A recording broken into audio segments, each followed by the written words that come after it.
Welcome back, folks. So now we've talked about the zygote's journey in those first 8 to 10 days during the first period, known as the germinal period.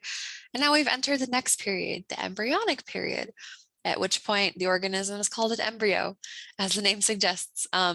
So the timeline for this is it goes from the end of the germinal period up until about the 8th week or so after conception. So getting a little longer than the germinal period was, but definitely a lot shorter than our last period will be, which we'll talk about next.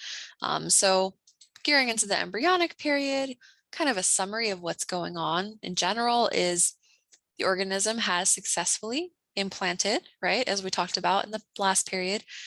And once that happens, the basic organs are beginning to take shape during the embryonic period, and the organism will begin responding to direct stimulation. I'll also say that embryonic period, the embryo is most vulnerable to developmental errors. So the irony of this is that a lot of times the mother may not even realize that they're pregnant because this is still pretty early on, right? But development can be severely compromised with any possible poor health decisions the mother may be making at the time when they're potentially unaware that they are pregnant. So just another example of the vulnerability and fragility of prenatal development.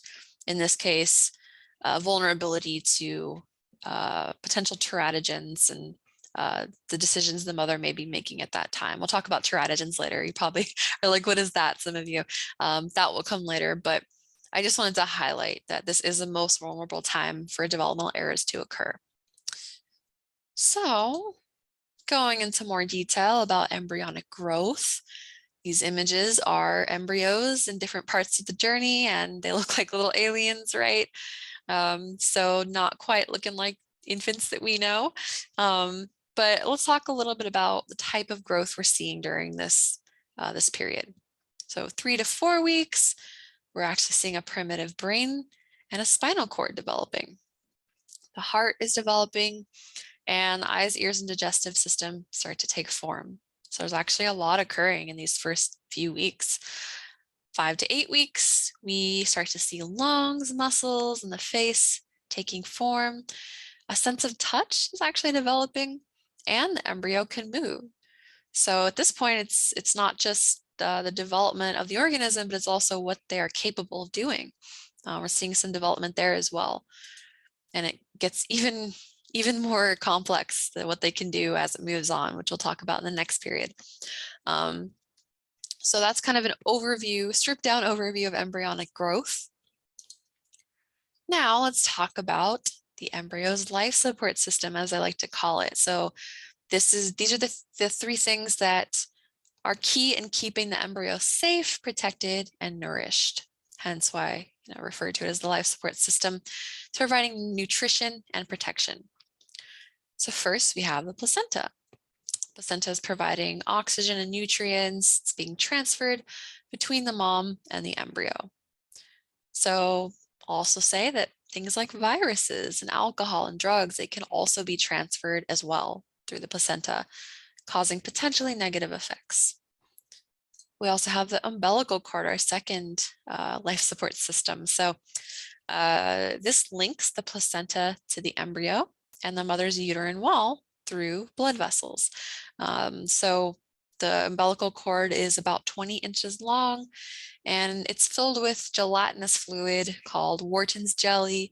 And the umbilical cord is offering flexibility, or Wharton's jelly is offering flexibility and allowing the twists and turns of the umbilical cord.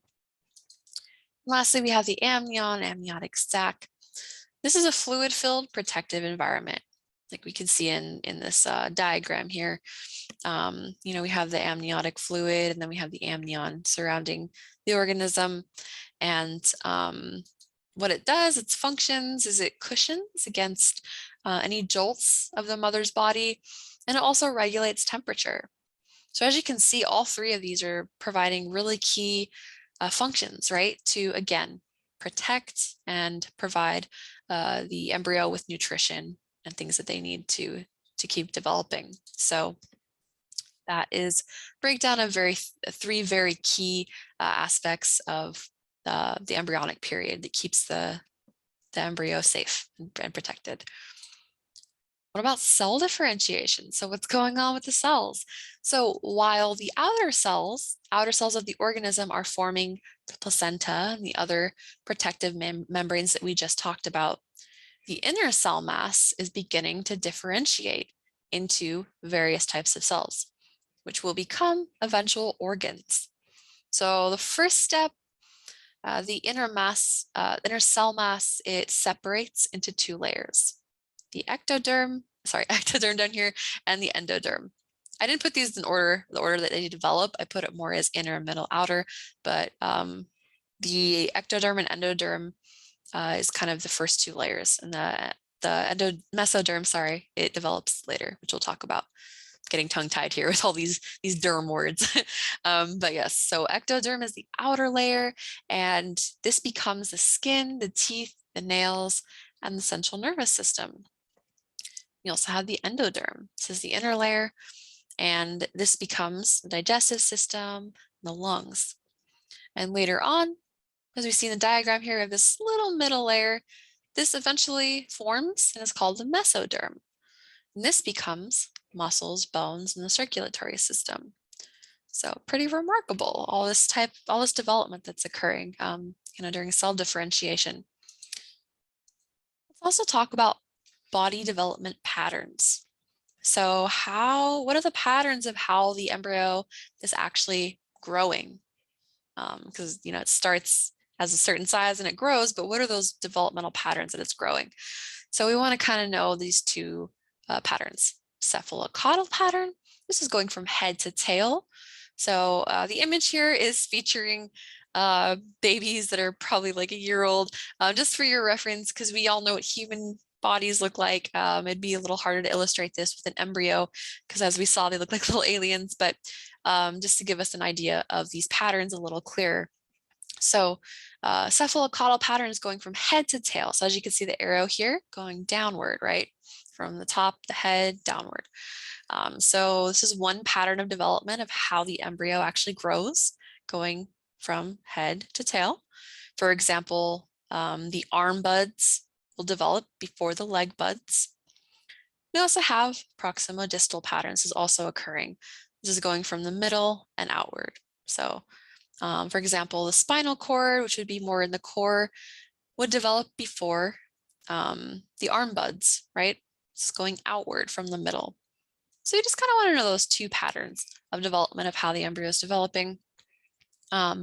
Organ formation is generally the same for all embryos, but it does vary in sexual differentiation, which we will talk about right now, actually.